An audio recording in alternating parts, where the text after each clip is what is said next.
আমার সকল দর্শক বন্ধুদের চৈতা দত্ত ব্লগে স্বাগত জানিয়ে ভিডিওটা শুরু করছি। কার্তিক বা দামোদর মাসের শুক্লপক্ষের একাদশী উত্থান একাদশী।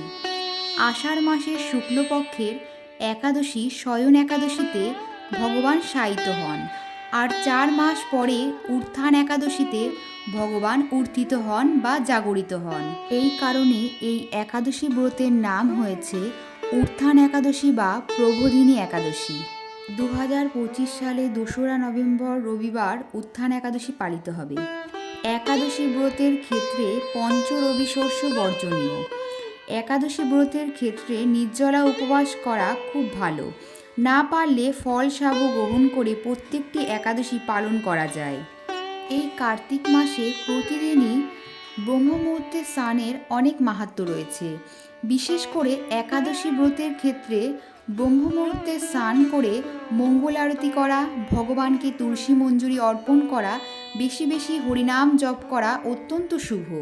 তুলসীতে জল দান, তুলসী পরিক্রমা করার মাহাত্ম্য রয়েছে।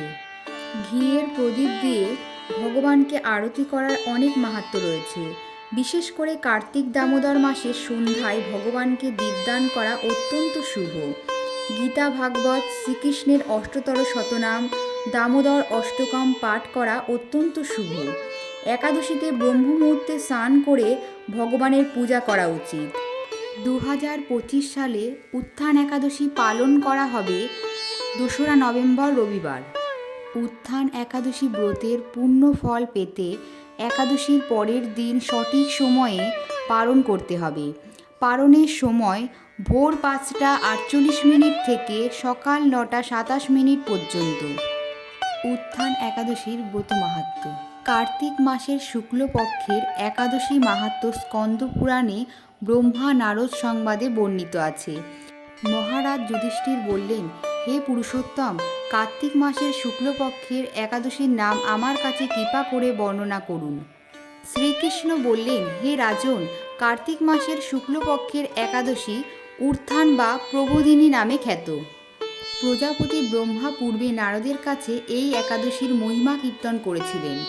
এখন তুমি আমার কাছে সে কথা শ্রবণ করো। দেবর্ষি নারদ প্রজাপতি ব্রহ্মাকে বললেন, হে মহাত্মা, যে একাদশীতে ভগবান শ্রী গোবিন্দ শয়ন থেকে জেগে ওঠেন, সেই প্রবোধিনী বা উত্থান একাদশীর মহিমা আমার কাছে সর্বিস্তারে কীর্তন করুন। ব্রহ্মা বললেন, হে নারদ, উত্থান একাদশী যথার্থই পাপ নাশিনী, পুণ্যবর্ধিনী ও মুক্তিপ্রদায়ী।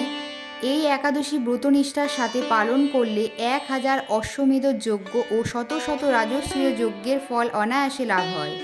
জগতের দুর্লভ বস্তুর প্রাপ্তির কথা আর কি বলবো। এই একাদশী ভক্তিপরায়ণ ব্যক্তিকে ঐশ্বর্য, প্রজ্ঞা, রাজ্য ও সুখ প্রদান করে। এই ব্রতের প্রভাবে পর্বত প্রমাণ পাপ রাশি বিনষ্ট হয়ে যায়। যারা একাদশীতে রাত্রি জাগরণ করেন তাদের সমস্ত পাপ ভস্মীভূত হয়। শ্রেষ্ঠ মুনিগণ তপস্যার দ্বারা যে ফল লাভ করেন এই ব্রতের উপবাসে তা পাওয়া যায়। যথাযথভাবে এই ব্রত পালন করলে আশাতীত ফল লাভ হয়, কিন্তু অবিধিতে উপবাস করলে স্বল্পমাত্র ফল প্রাপ্তি হয়। যারা এই একাদশীর ধ্যান করেন তাদের পূর্বপুরুষেরা স্বর্গে আনন্দে বাস করেন। এই একাদশী উপবাস ফলে ব্রহ্মহত্যাজনিত ভয়ঙ্কর নরক যন্ত্রণা থেকে নিস্তার পেয়ে বৈকুণ্ঠ গতি লাভ হয়। অশ্বমেধ যজ্ঞ দ্বারাও যা সহজে লাভ হয় না, তীর্থে স্বর্ণ প্রভৃতি দান করলে যে পুণ্য অর্জিত হয়, এই উপবাসে রাত্রি জাগরণে সেই সকল অনায়াসে লাভ হয়ে যায়। যিনি সঠিকভাবে উত্থান একাদশী ব্রত অনুষ্ঠান করেন তার গৃহে ত্রিভুবনের সমস্ত তীর্থ এসে উপস্থিত হয়।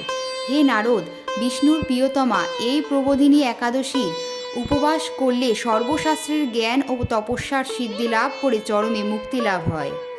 যিনি সমস্ত লৌকিক ধর্ম পরিত্যাগ করে ভক্তি ভরে এই ব্রত উপবাস করেন তাকে আর পুনর্জন্ম গ্রহণ করতে হয় না।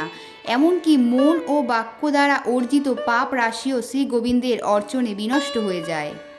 হে বৎস, এই ব্রতে শ্রদ্ধা সহকারে শ্রী জনার্দনের উদ্দেশ্যে স্নান, দান, জপ, কীর্তন ও হোমাদি করলে অক্ষয় ফল লাভ হয়।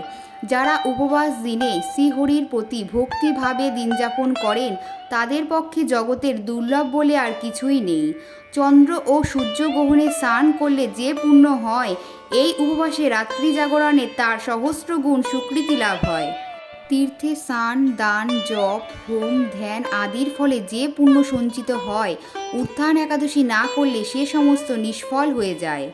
হে নারদ, শ্রীহরিবাসরে শ্রী জনার্দনের পূজা বিশেষ ভক্তি সহকারে করবে, তা না হলে শত জন্মার্জিত পুণ্যও বিফল হয়। হে বৎস, যিনি কার্তিক মাসে সর্বদা ভাগবত শাস্ত্রাদি অধ্যয়ন করেন তিনি সর্বপাপ মুক্ত হয়ে সমস্ত যজ্ঞের ফল লাভ করেন। ভগবান হরিভক্তিমূলক শাস্ত্রপাঠে অত্যন্ত সন্তুষ্ট হন, কিন্তু দান, জপ, যজ্ঞাদি দ্বারা তেমন প্রীত হন না।